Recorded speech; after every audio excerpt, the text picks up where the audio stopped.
You're listening to the AfterBuzz TV network, now the largest new media platform on the web, and your #1 source for after-show entertainment. Very good, Johnson.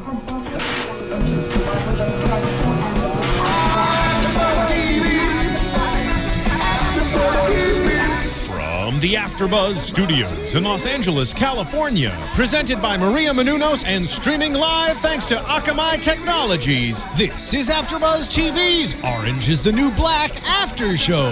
We'll break down tonight's episode and get you all the latest news and gossip. And now, another post-game wrap-up show for your favorite TV show. It's AfterBuzz TV's Orange is the New Black After Show.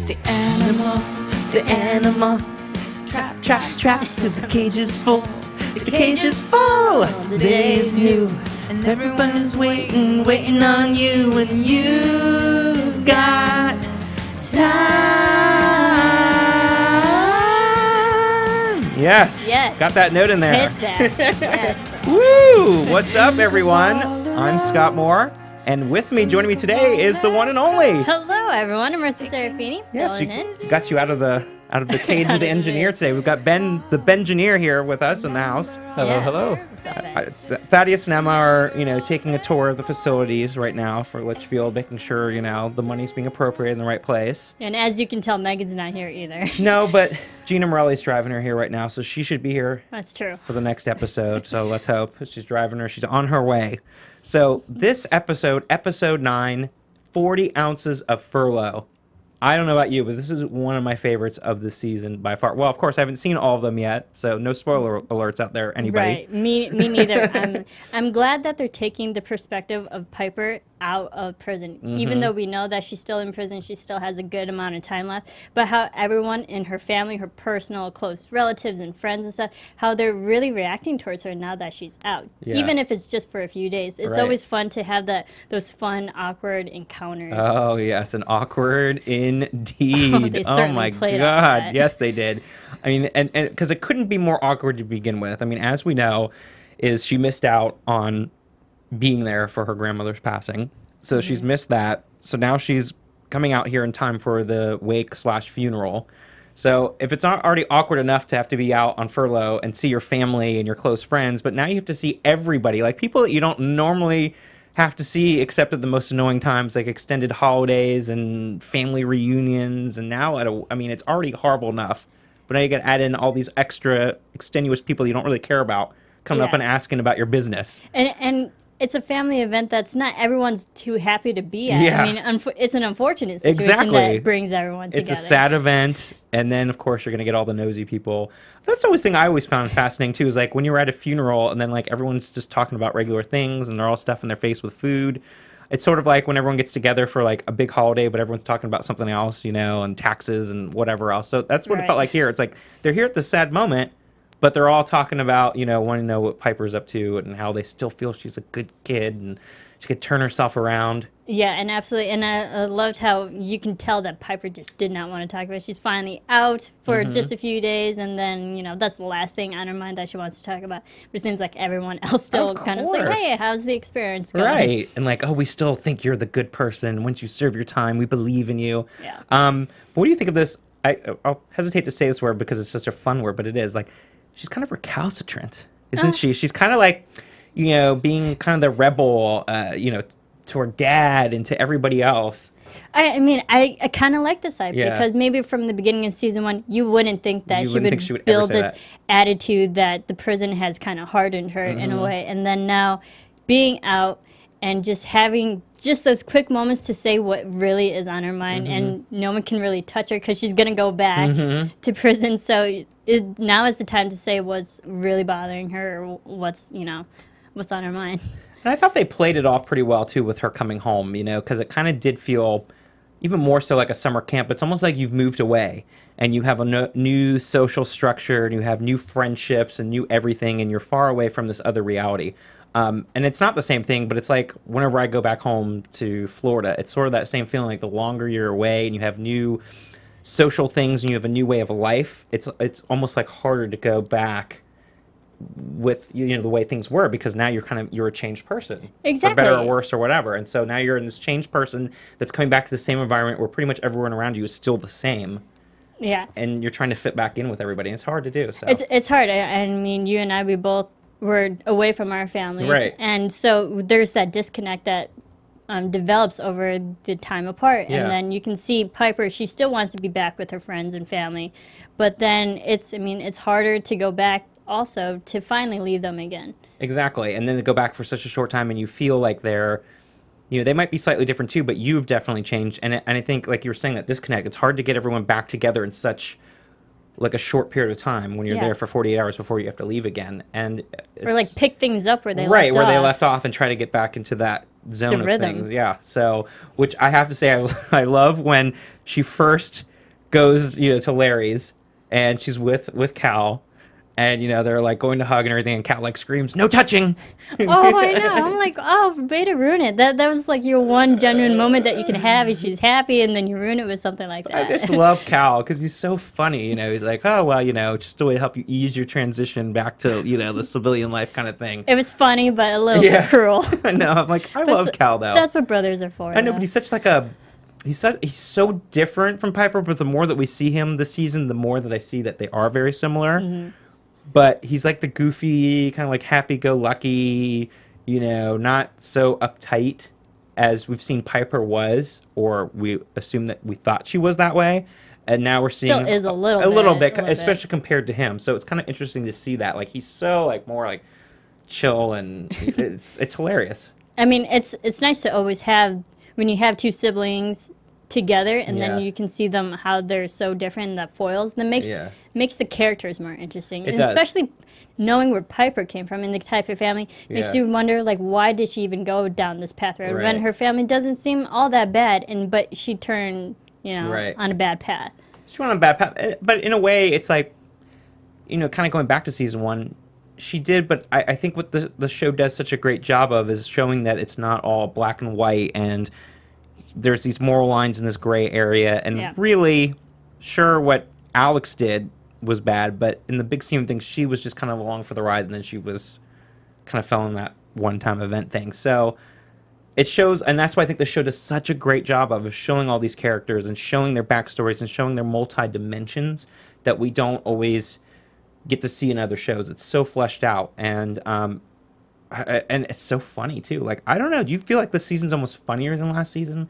I think they just have more of these little jokes and these moments, like when she's in the house there, they talk about the cow pillow, the stupid upside down pillow, and it's like, I'm fine, like, oh, that stupid pillow that grandmother had. It's like these little jokes that they have. Right, absolutely. I mean, I think what this show does so well, because in the first season we got introduced to so many people all at once, and we got a little bit of the quirks and characteristics here and there, but now I feel like season 2, we're really taking our time each episode to really play off of those quirks and go deeper into their character development storyline and why they do these type of quirks. I mean, with Crazy Eyes, not to like go back and stuff, but like we can have a fuller, bigger understanding of these characters. Right, and that's what's been really cool. And again, this episode was so action-packed. I don't want to segue too much, but we see the backstory too, with when Red and V met and their beginnings, and kind of like the beginning of their feud. We learn more about what's going on. They were frenemies. Yeah, frenemies for sure. For sure. I mean, and again, I thought they did just a great job with that flashback, with Red, with the longer hair and, great makeup because she looked so much younger. And, like, that's what I love is, like, the details that they definitely make sure that they put in each episode with the writing and all the specific things that go on. But, man, that V, oh, my God. She's something. She is, but I loved her at the beginning because I just found her... I'm drawn to like the strong, manipulative woman. Like I was saying on, like I covered Defiance. I was talking about that with Stama.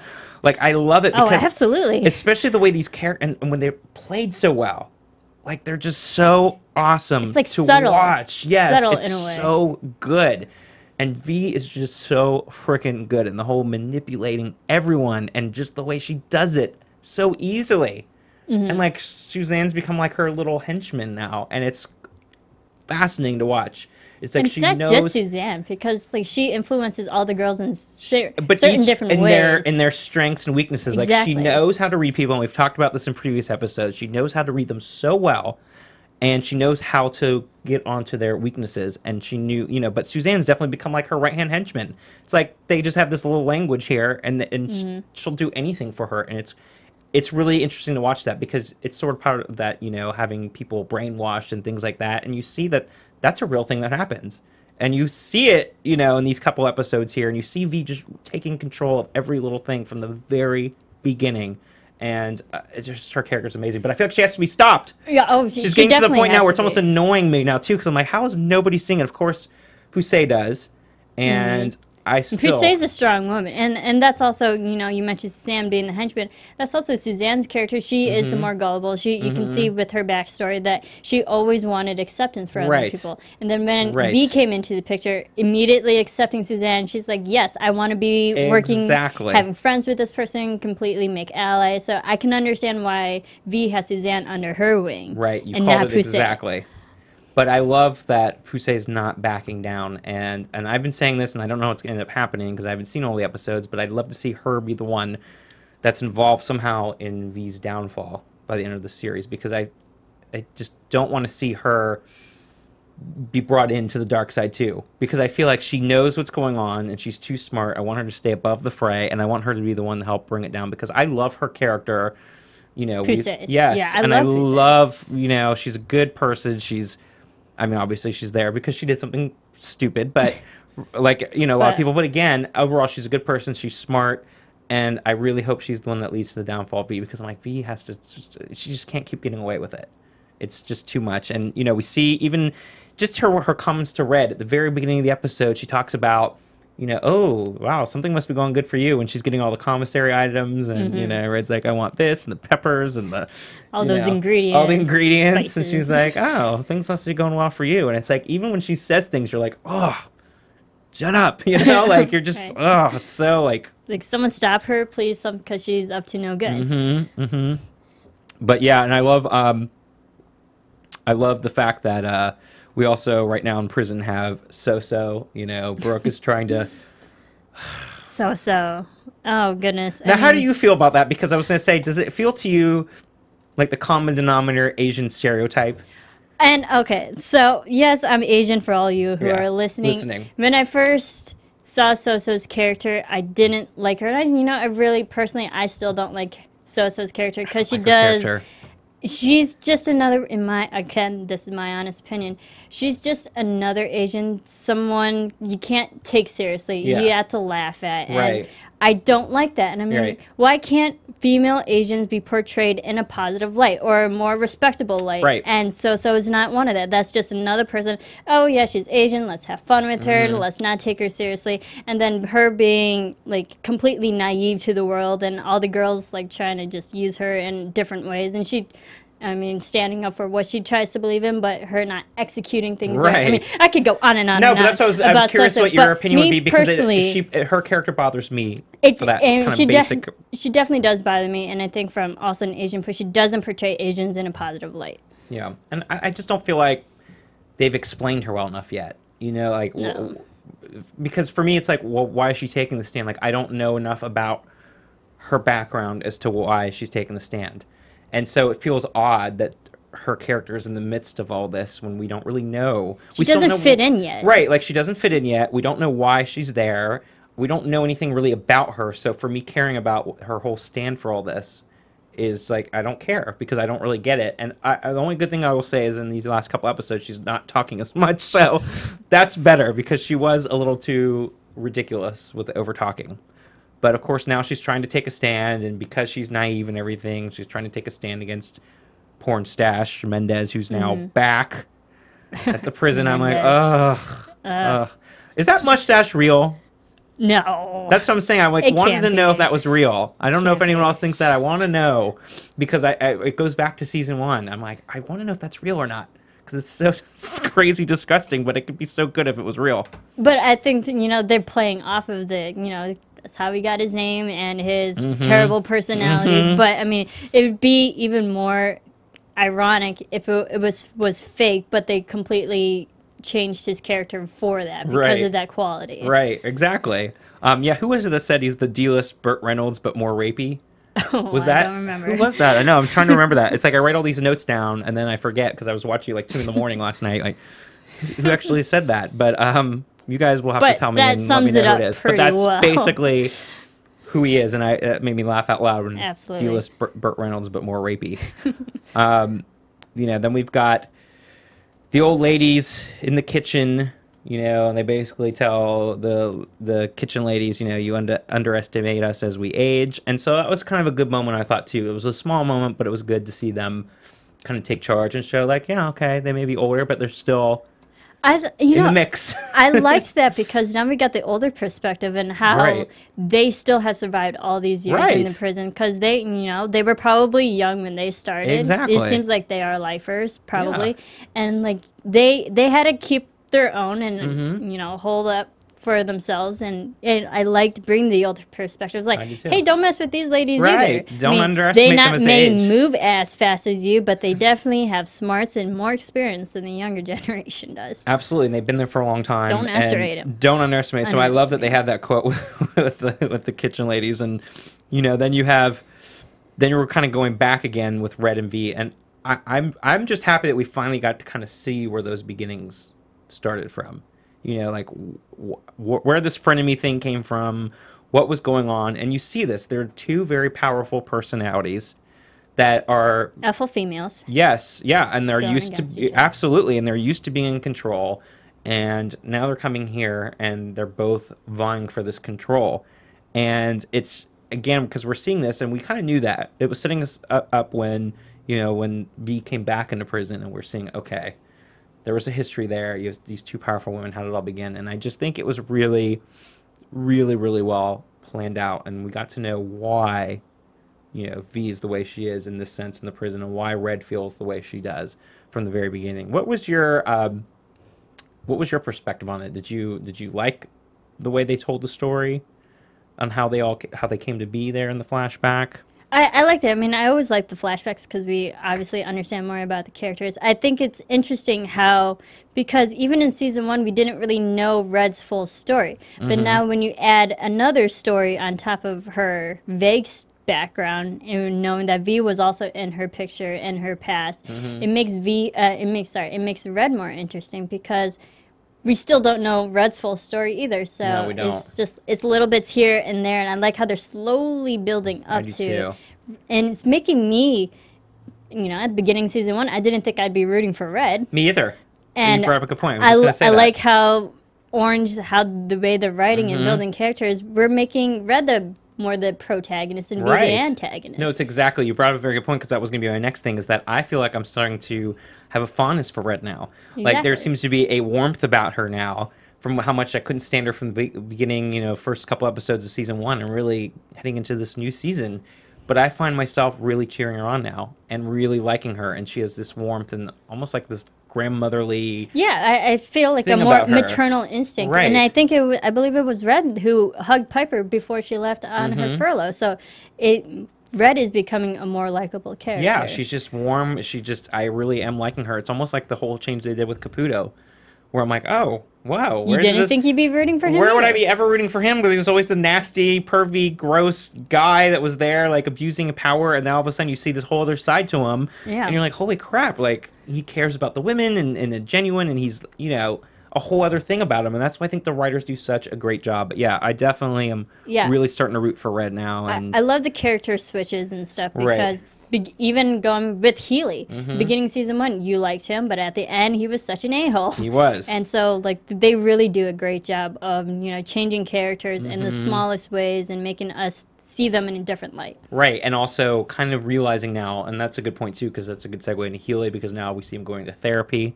Yeah. Which was hilarious. You can see some anger management. Yes, and bitterness and everything else. But it kind of goes back to what we've talked about in the previous episodes, to where he really doesn't have any friends. He doesn't have a social life. Obviously, he's never been able to be successful with the women, which is why he has the mail order bride from Russia. Yeah, and also even his family, which is a female-dominated family, that they didn't even respect him as the man, as the man of the household. So that's a resonating thing throughout his life, that if he can't get it in his own foundation and his family, he's not going to get it out in the social life. I'm not saying that's true for all men, but it's shows his character. He always wanted to like please people, but they never gave him that respect, and therefore you know that causes anger within him, and he has to deal with it. Yeah, and kind of what you're saying, like in season 1 I couldn't stand him because I started feeling like he was weird and gross too. I was like, oh, he's kind of like bad like towards the end of season 1, and weird with his fixation on Piper and you know, all that. And again, like you said, just to see the differences here, and you see like how flawed he is, but that he really does want to do good, sort of like Caputo.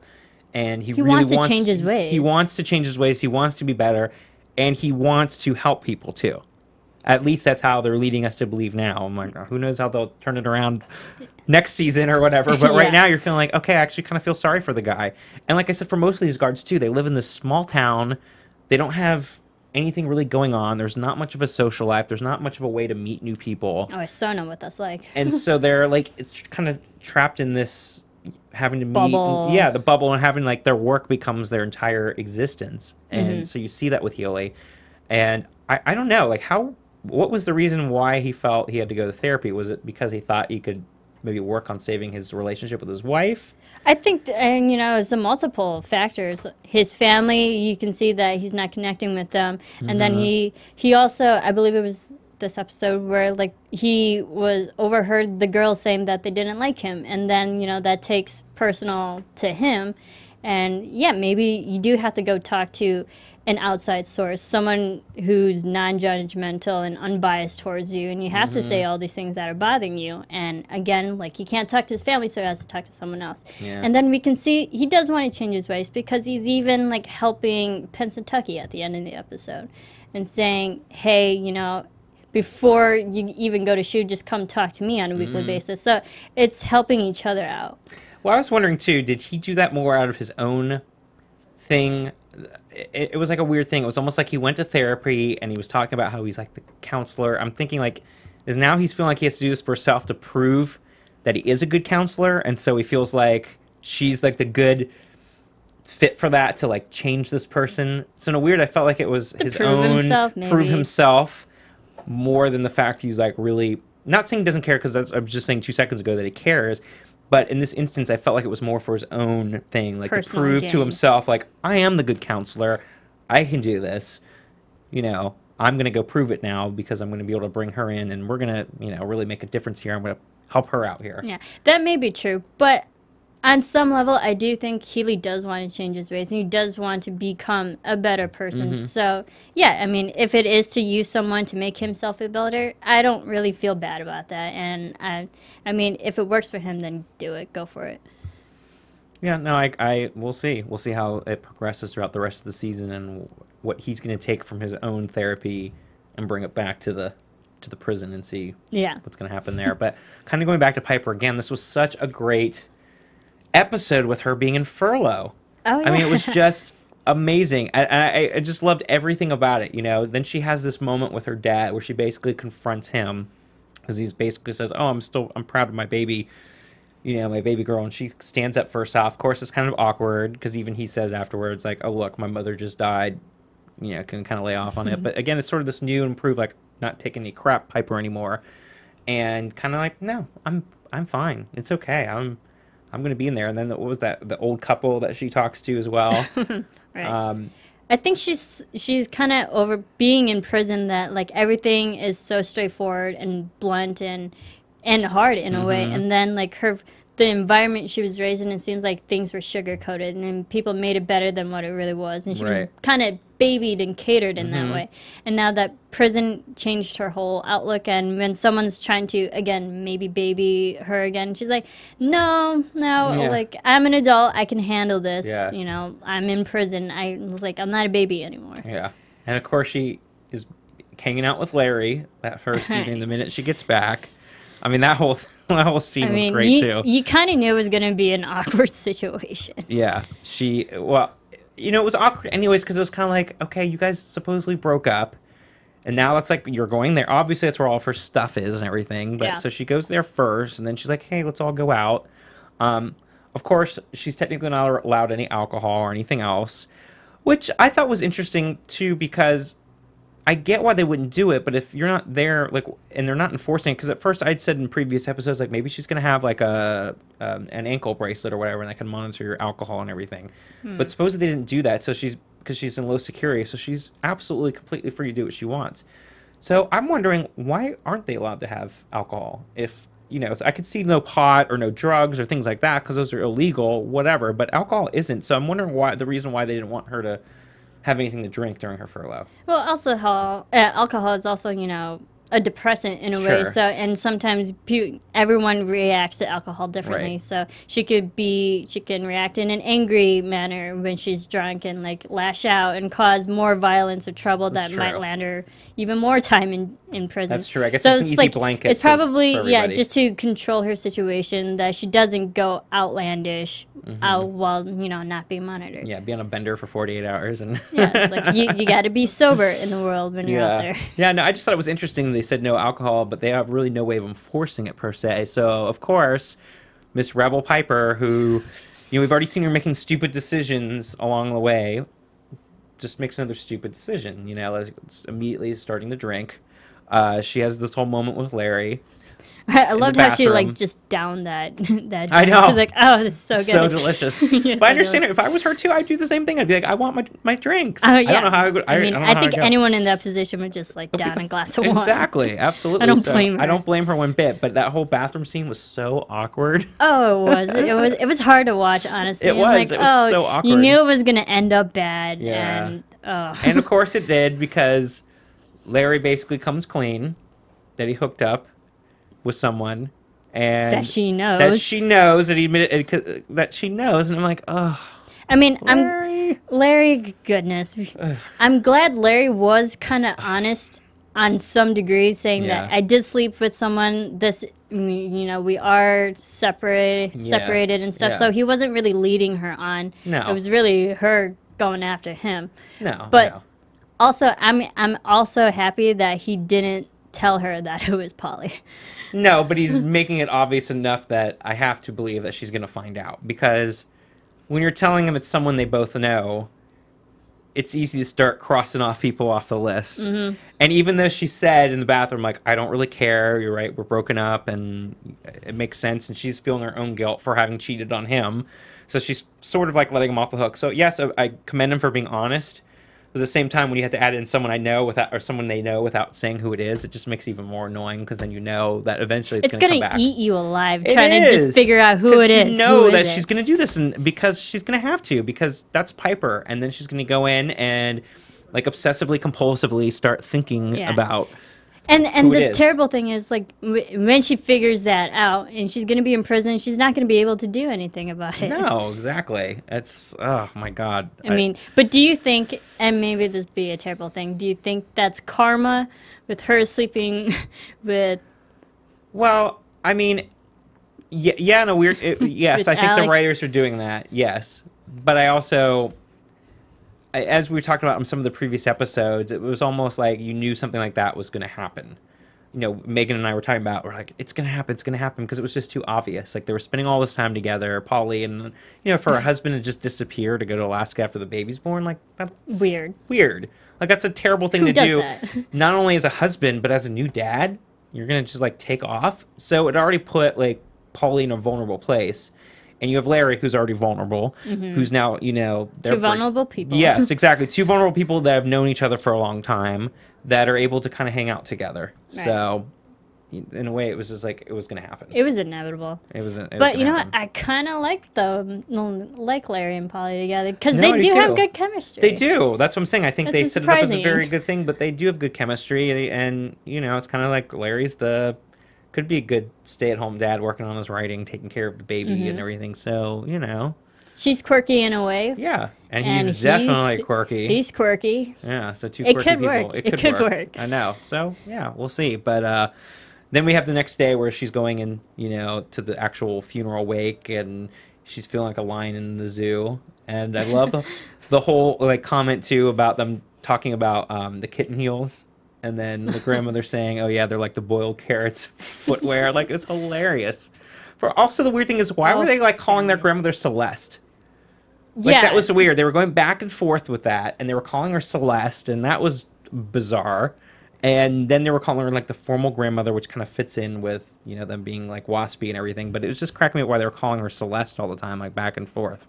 I think that's probably just like a family thing. You know, you call someone in your family a nickname that just sticks, and there's a deeper story behind that. We'll find out one day, but I just thought it was funny. But then there's Piper in her speech to the congregation about, you know, ruining the Christmas cookies and, you know, all that stuff. And the grandmother's like, well, life is made in the mistakes. Well, if anyone's going to know that, it was going to be Piper. And I think that's definitely a metaphor. Absolutely. Because, like, she made mistakes. She's dealing with, she's doing her time in prison, but hopefully in the end she'll be better for it. Absolutely. So, yeah. So I think that was a very It'll good point all work out. And then, of course, Cal does the most awkward thing of all and decides, you know, let's go ahead and have an impromptu wedding since everyone's here already, and might as well, you know. I'm like, oh my gosh, can you imagine those parents must be just...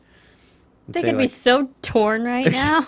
But just I mean, thinking like, okay. You just lost a family member. You got another family member back for 2 days. And then now something else is happening. I mean, that's one crazy family reunion. It is, but you just have to think like those parents must be like going crazy thinking, okay, I've got a daughter in prison and now a son who's making a spectacle of himself in front of everybody in our wedding. It like takes their whole facade of being the perfect little family out and throws it out the garbage right there because now, you know, they had to have been freaking out. So that was just so funny, but typical Cal. So they go ahead and they get married basically right there in the church because everybody's there. Oh my God, that was hilarious. And then, of course, we see Piper that night, you know, by herself, throwing back like the Burger King and the 40 Eating ounce. A burger. I mean, that's what I would do if I got right. It's like, I'll have some fast food too. Although I'd probably think I'd want to go, especially with her, I'd feel like she'd want to go to all the like classy fancy, restaurants. Nice places. Like have all the fancy foods and everything. So it was interesting to see her. I mean, she only has a limited amount of time. So a burger is probably the quickest thing. She's like, I want some fast food, some really bad food, and I'll throw it back with That's a 40 ounce. also like comfort food because she was by herself that that night. She was like, I thought that was a great scene, just seeing her sit there by herself. You saw the Empire State Building behind her, and she was just throwing back that burger and the 40 ounce. And at that moment, you could tell she just does not care. Right. That just kind of explained it all right there. And of course, it'd be remiss if we didn't talk about, you know, Red getting everybody together for their little greenhouse dinner. How great was that? That was, I love this moment because all those girls together, it's always fun to watch. And then I believe it was Boo just kept talking. Yeah. It's like, I'm trying to have a moment. Right. But it makes sense because, you know, Red now knows that she's got to get her people together because she's got to verse, you know, V with her girls and their operation, and she's got to get her operation up and running. And we see that flashback, you know, how awful V was to Red at the beginning there. You know, I love their whole conversation when the girl comes up to Red and was like wanting to try to be all tough. And she's like, oh, go get your mommy and the adults will talk. And then V comes over. But V, you're seeing that vicious side right there. She said, your one mistake is not having backup. And then they beat up Red. At the very beginning there. Oh, poor Red. Yes, you see how this all begins and you see how it's continuing now with V and her tactics now. So now Red knows she's got to smarten up, and that was a nice foresight saying, okay, I got to get my backup. Get my allies. I got to get my allies together. Of course, then we see Boo sees where the tunnel is. Now, why do you think the reason is for her to go to V? Like, why? That was a thing that I thought was, like, really... I don't know why she did that. I mean, maybe Boo's doesn't really have that full alliance with Red because, I mean, we don't know the exact extent of their relationship either. So maybe Boo's kind of conflicted and maybe she wants to use V in her own way for, like, her personal desires too. So, like, it's smart to have two different allies and two different sides. It was just kind of surprising to see that because you haven't really seen that side of Boo before. Yeah. You know, and I was like, what is she trying to get out from this? You know, like that was weird. And I thought, wow, she's going right to V. And also I think maybe Boo will use that tunnel for her own things too. Yeah. And use that as leverage for something. Yeah, it was very odd. And I'm still trying to figure out why she felt she had to go tell V. And she's like, I'll let you know what it is if you cut me in, you know. And so that was bizarre. So we ended it without really knowing if she told V or what. But obviously they'd settled on a deal. So that was really surprising. And then, of course, the other thing's going on, too, that Bennett spots the cigarette on the floor, and he just goes crazy, you know, and Porn Stash actually has to come and calm him down, you know, because he was Which was very surprising, because you didn't think Porn Stash would be the rational guy in that situation. Exactly. And I kind of find it sad that he feels that he has to be the a-hole to get anyone's respect in that prison. I'm like, it's really sad. No, people can still respect you for just be more assertive. Don't be more aggressive. Exactly. But I also feel like he's so stressed out right now, too, that he's acting out as well. Yeah. Because he's tired of being pushed around, but also he has all this additional stress, obviously, because Daya's like, it's going to come out. Daya's being emotional right now. Right, and that's all going to come out about everything. And so, of course, you know, he gets in trouble, and he has to go talk to Caputo about it, and Bennett basically tells him Daya's pregnant, and it's obviously Mendez. It's Mendez. So that's sort of where we are ending the episode, and it's like, okay, so we know crap's about to go down. Mm-hmm. I think how it all played out, it was pretty smart how, you know, all these things just go down. And then, like, hey, also, Mendez is back. Good chances it's Mendez. This is a perfect opportunity. And it's a good way to get him He's back in out. The picture and get himself out of that picture. And to kind of make the plan work. And I think Bennett was just at the point, too, where he's like, I'm tired of having to deal with, like, kind of asking everyone else for permission, and how are we going to make this plan work? And I feel like Daya's put him in a bad place, too. You know, she's kind of been unfair to him. Because what good does it do? You know, why he can't obviously tell the truth at this point. Yeah. And Porn Stash is a bad person, so what good does it do right now? Yeah, I mean, and again, it's hard for there's no black and white, there's no line, yeah. Exactly. It's hard for Daya because she doesn't have the full support that she should be having. Right, of course. But of course, she can't because of where she is. It's the situation, too, because Bennett can't, you know, it's all these things that should happen, but isn't. But they can't. So, yeah. So that was interesting. You know, there's just so much going on. It's such a deep, rich stuff of everything they're talking about, and these characters are so dimensional. My question for you, do you think Bennett and Daya will work out in the end? No, and I've said that from the beginning, because I feel like if they're both out and they're free, they're from so totally different worlds and social classes. But not only that, but just it's totally different when you're out in the real world. They're in their bubble, and it's a whole different environment, so it wouldn't work in the same way when they're out from their bubble, you know, and into something different. So sadly, I don't see how that would work in the long run. It's sort of like that moment. I kind of always root for the relationships that seem to be doomed. Right. No, I do too. I root for them. I root for them, and I root for the underdogs. I always do that. But I just don't see, if they were both free, how this would work in the long run. So I've said that from the beginning, unfortunately. Yeah.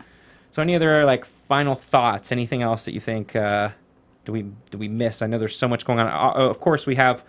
Yeah, we find out too that obviously V's doing more than just tobacco. There's drugs in the mix. Yeah, there's cocaine now. Right, I mean, and Nikki with her. Nikki has cocaine now from Tasty, and I'm surprised. Was it coke or was it? I mean, I wasn't sure if it was heroin, because I know that was Nikki's some thing. Hard drug. Because it looked like, it looked almost like the you know. Some white powder. Sorry, I don't do drugs, so I don't know. I don't know what it was either, because it was so hard to see what it was, but I couldn't tell if it was like. But just to show like V's strong influence, from now it goes from cigarettes to even harder drugs, and then that's influencing Tasty's and Pousse's relationship, and Pousse sees that, and their friendship is definitely going to take a turn for the worse. Absolutely. But yeah, I mean, seeing that the hardcore stuff is in there is really going to start making it tough for everybody.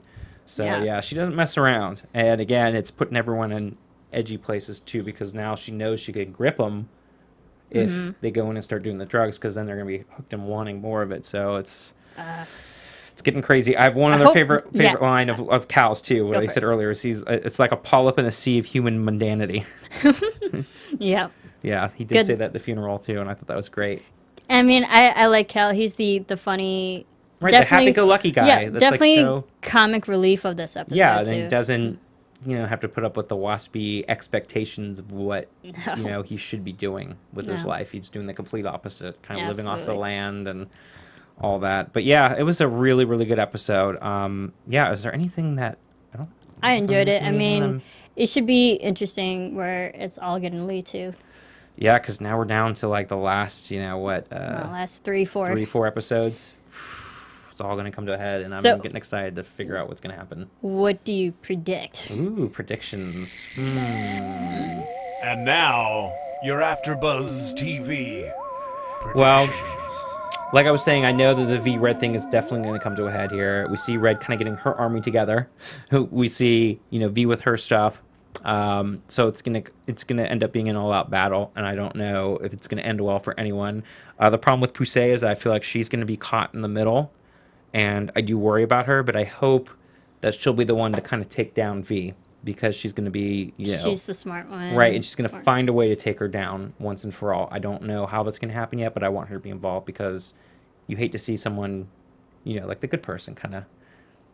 Yeah, and the thing with Poussey, she has done bad things to get her into prison. Of course. But she's realized that, and she really is doing her time. You saw in season 1 that, like, she regrets her actions. So I think Poussey's the kind of person who's strong enough, who's smart enough to go up against someone to stand for what is right. And I kind of hope to see that. However, I think V's influence is going to really affect Tacy and kind of brainwash her in a way and influence her, because she has that background. That's definitely gonna cause a humongous rift between Poussey and Tacy. So, which is unfortunate, because I like them too. I like their friendship. I do too. I like what they have, and so I really hope that they can get that resolved without any more damage. And I think that tunnel is gonna. At first, when I saw that tunnel, I thought I was just thinking Shawshank Redemption and call down the tunnel and go to freedom. Exactly, go to freedom, but then I was like, that's too easy. Yeah, and then when way you're going to go back easy.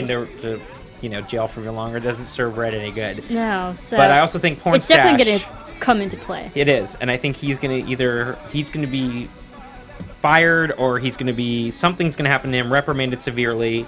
Something's going to happen in the future, because now he's going to be painted into the corner here of being the one that sired the kid.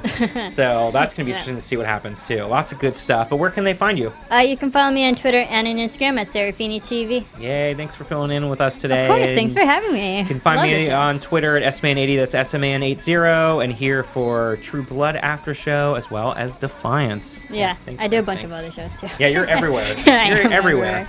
All right. From executive producers Maria Menounos, Kevin Undergaro, Phil Svitek, and the entire AfterBuzz TV staff, we would like to thank you for listening to the AfterBuzz TV network. To watch or listen to other after shows and post comments or questions, be sure to visit AfterBuzzTV.com.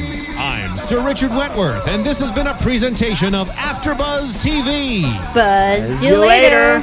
The views expressed herein are those of the hosts only and do not necessarily reflect the views of AfterBuzz TV or its owners or principals.